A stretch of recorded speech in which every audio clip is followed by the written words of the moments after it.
विधान परिषदेच्या निवडणुका ज्या आहेत त्या होऊ घातलेल्या आहेत। 11 जागांसाठी विधान परिषदेने निवडणुका होऊ घातलेल्या आहेत आणि त्यातच आता शिवसेना ठाकरे गटाचे उपनेते शरद कोळी यांना आमदारकी मिळावी अशी बॅनरबाजी जी आहे ती शरद कोळी यांच्या कार्यकर्त्यांनी केलेली आहे। आपल्यासोबत शरद कोळी आहेत, काय सांगाल? बॅनरबाजी झालेली आहे, आपल्याला आमदार करावं, एका निष्ठावंत आणि कडवट शिवसैनिकाला आमदार करावं अशी मागणी बॅनरमधनं करण्यात आलेली आहे।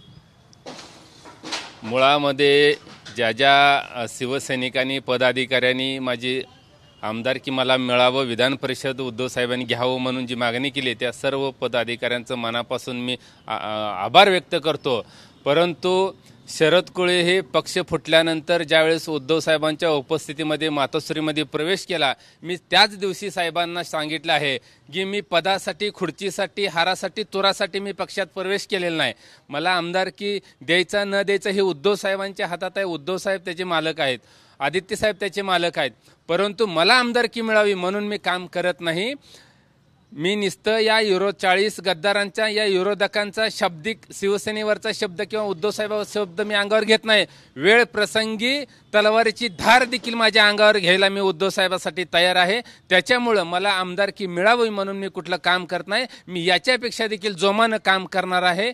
आणि मला अनेक लोक रेसमध्ये आहेत, त्याच्यामुळं उद्धव साहेब निर्णय घेतील की कुणाला आमदार करायचं, कुणाला नाही करायचं, पण कार्यकर्त्यांची इच्छा आहे की माझ्यासारखा कडवट शिवसैनिक, धाडसी शिवसैनिक, ज्यावेळेस गद्दारी झाली त्यावेळेस अनेक लोक काय भीतीपोटी थांबलेले होते, गप्प बसले होते, पण मी असतील, सुषमाताई अंधारे असतील, भास्कर जाधव असेल, संजय राव साहेब असेल, या लोकांनी या विरोधकांना चारी मुंड्या चित केलेला आहे आणि दाखवून दिलेला आहे की उद्धव साहेबांचा कडवट शिवसैनिक, निष्ठावंत शिवसैनिक या 40 गद्दारांना पुरून उरलेत। पण मग सुषमा अंधारेंचं नाव देखील विधान परिषदेसाठी येतंय, तुमच्यामध्ये आणि त्यांच्यामध्ये एक स्पर्धा असल्यासारखं चर्चा ज्या आहे ती कुठेतरी होताना पाहायला मिळते। कुठं सुप्त संघर्ष अंधारे आणि कोळींमध्ये आहे का? बिलकुल आमच्यामध्ये संघर्ष नाही, वडाचढ नाही। मुळामध्ये मी शेतकऱ्याचा मुलगा आहे, मी चिखला मातीतून, काट्याकुट्यातून तयार झालेला कार्यकर्ता आहे। मला उद्धव साहेबांनी एवढा शिवसेनेचा उपनेता केला, यातच मी भाग्य समजतो। याच्यापेक्षा अजून मला दुसरं काय पाहिजे? अहो, शेतकऱ्याच्या मुलाला शिवसेना न्याय देऊ शकते, परंतु या जे काय कार्यकर्त्यांनी बॅरनबाजी केलेली आहे त्यांना देखील वाटतंय की शेतकऱ्याच्या मुलांना, गोरगरिबाच्या मुलाला, फटक्या तुटक्या कार्यकर्त्यांना ही शिवसेनाच मोठी करू शकते, आमदार करू शकते, खासदार करू शकते, म्हणून या कार्यकर्त्यांनी बॅनर लावलेले आहेत। आमची कुठलीही स्पर्धा नाही, जरी सुषमाताई आमदार झाले तरी देखील मला आनंद आहे।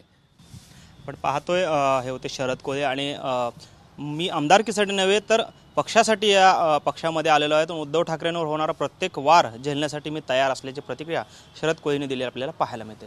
कॅमेरामन विनोद उमनाबादकरसह सागर सुरवसे, TVNN मराठी, सोलापूर।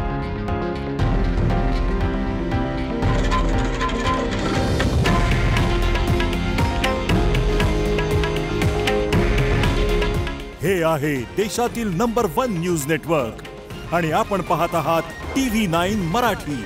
काळजी तुमची, हित महाराष्ट्राचं।